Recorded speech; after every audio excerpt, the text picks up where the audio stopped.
네, 입지 비밀 살루트입니다. 현재 대구 도심 신축 아파트 중에 대구 사람들보다 외지 투자자분들이 주로 계약 중인 단지가 있다고 하는데요. 바로 동성로 한중간에 위치한 동성로 센트리엘입니다. 과거 분양 당시 상대적으로 분양가가 높아 많은 분들의 선택을 받지는 못했던 단지인데요. 며칠 전 동성로에서 사업을 하시는 구독자분의 계약을 도와드리러 갔다가 생각보다 계약이 많이 이루어져 놀라기도 했습니다. 오늘은 외지 투자자들이 계약을 진행하고 있는 이유, 그리고 동성로 센트리엘의 입지 특징과 장단점 등을 알아보도록 하겠습니다. 그리고 이번 센트리엘을 시작으로 최근 할인 중인 단지들을 뽑아서 분석해 드리려고 합니다. 영상 시청 후 매수가 고민되시는 분들은 이번에 구독자분의 계약을 도와드린 것처럼 계약부터 입주 시까지 직접 상담해 드리고 계약할 때도 제가 함께 동행해서 도와드리려고 하니까요. 영상 끝까지 시청해 주시기 바랍니다. 그럼 함께 가보시죠. 동성로 센트리엘은 아파트명에서 나오듯이 대구 시내인 동성로에 위치한 주상복합 단지입니다. 중심 상업지역답게 최고 49층까지 올라가는 초고층 아파트죠. 높이가 이렇다 보니 대구 시내뿐 아니라 대구 여기저기에서도 눈에 자주 띄기도 합니다. 상세 위치는 228공원과 국제보상공원 사이에 위치하며 대관람차가 있는 스파크랜드의 북편에 있다고 보시면 됩니다. 세대수는 392세대로 작은 편이지만 동성로 시내 땅값이 비싸고 사업장이 많기 때문에 토지 확보가 어려웠을 것이고요. 시내에 들어서는 신축 단지들은 비슷한 규모로 지어지는 것 같습니다. 반면 1군 브랜드 더샵이라는 장점이 있고요. 하부층에 상가가 높게 형성이 되는데 저층도 일반 아파트보다 훨씬 높게 설계가 되어 있는 것이 특징이 되겠습니다. 인트로에서 대구분들보다 외지 투자자들이 계약을 많이 진행하고 있다고 말씀드렸는데요. 현재 혜택폭이 5천만 원 정도가 되어서 확장비를 포함해도 5억 중반에서 6억 초반까지로 형성이 된 상황입니다. 그래서 외지인들 시각에서는 광역시 단위의 도심 시내 항복판의 1군 브랜드 신축인데 5억 중후반 또는 6억 초반이면 메리트가 있다고 생각한 것 같아요. 그리고 외지 투자자 입장에서는 대구가 가격적으로 눌려 있지만 24년까지 입주 물량 부담으로 선뜻 움직이지는 못했는데요. 물량이 대폭 감소하는 25년 후반 입주부터는 긍정적으로 보는 시각들이 생기고 있는 것 같습니다. 제가 현장에 갔을 때는 20층 이상은 이미 계약이 된 상황이어서 놀랐고요. 아래층이라도 상가 높이가 높아서 나쁘지는 않을 것 같습니다. 다만 동성로 시내 한복판이라는 점이 장점이 될 수도 있고 단점이 될 수도 있는데요. 어떤 분들이 매수를 고려하면 좋을지는 뒤쪽에 다시 말씀드리도록 하겠습니다. 동성로 센트레일은 대구를 대표하는 시내 한복판인 동성로 중심 상업지역에 위치해 있습니다. 대구에서 중심 상업지역은 크게 세 군데 밖에 없는데요. 대구 시내에서 태평로까지 이어진 중심 상업지역, 그리고 동대구역부터 범어역까지 이어지는 동대구 벤처밸리, 마지막으로 죽전 내거리에서 볼리 내거리까지 이어지는 죽본 라인.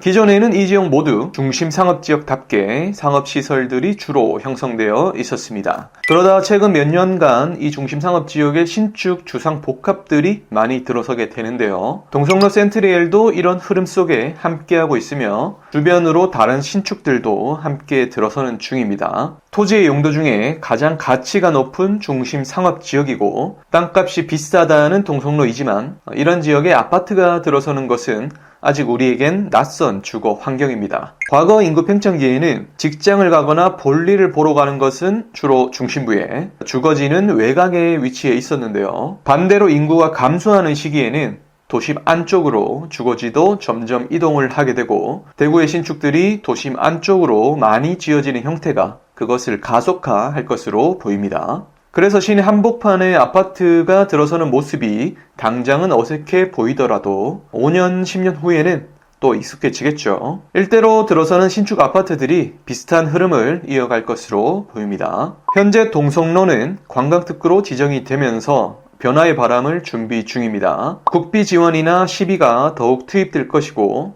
인프라는 더욱 좋아질 것으로 보입니다. 최근에 개통한 대경선을 통해 대구 주변에서도 동성로의 진입이 더 활발해지기에 앞으로의 긍정적인 측면이 남아있는 것이죠. 그리고 신라스테이를 포함한 다른 민간 자본들도 추가로 들어올 수도 있을 것 같습니다. 동성로 센트레일의 분양 당시에는 분양가가 비싼 반면 대구 아파트 전체 시장이 눌려 있었다면 지금은 반대로 분양가는 5억 후반에서 6억 초반까지 떨어졌지만 대구 신축 아파트 시세는 그 당시보다 올라 있습니다. 비수성구 각 구의 대장급 단지는 7억대, 괜찮은 입지의 신축은 6억대를 생각해야 하는 상황인데요. 그때는 아니지만 지금은 고려 대상에 올려도 될 만한 상황이 된 것 같습니다. 그리고 많은 분들이 놓치는 부분 중 하나가 바로 중도금 후이자 부분입니다. 청약 초반에 계약된 매물은 중도금 유이자가 몇천만 원이 발생이 되지만 지금 계약을 하게 되면 앞으로의 중도금 이자만 부담하면 되기 때문에 금액이 획기적으로 줄어듭니다. 어떤 분들은 차라리 현재 나온 매물 중 마피 큰 것을 사면 될 것이라고 생각하지만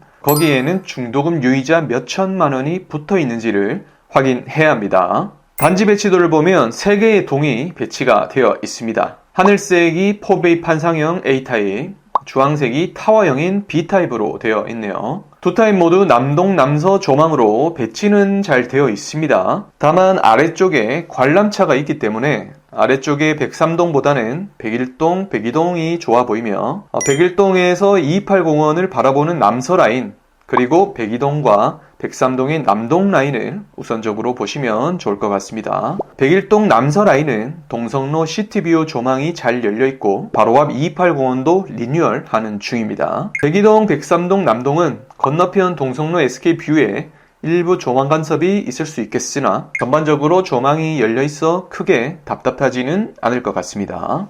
이런 특징들이 있는 동성로 센트리엘, 어떤 분들이 매수를 고민하면 좋을까요? 우선 위치가 동성로의 한복판에 있다 보니 조용하게 일반적인 아파트 느낌을 선호하는 분들은 맞지 않을 것 같고요. 먼저 동성로에서 사업이나 매장을 운영 중이신 사장님들이나 직원분들에게 추천드릴 수 있을 것 같습니다. 현재 직주 근접이 가능한 위치에는 오피스텔이나 원룸 등이 형성되어 있는데요. 앞으로 이런 주상복합 단지들이 들어서면 매수로도 가능하고 전월세로도 인기가 점차 많아질 것으로 보입니다. 그리고 현재 시내의 주거지가 형성되는 것이 생소하기에 아직은 가치를 인정받지 못하고 있는데요. 사람들이 아직 가치를 모를 때 매수하는 역발상 투자를 생각하고 계신 분들도 고려해볼 만한 것 같습니다. 아직 대구에 없었던 주거 형태이에 입주 후 안정이 되면 가치 증대를 도모해볼 수도 있을 것 같습니다.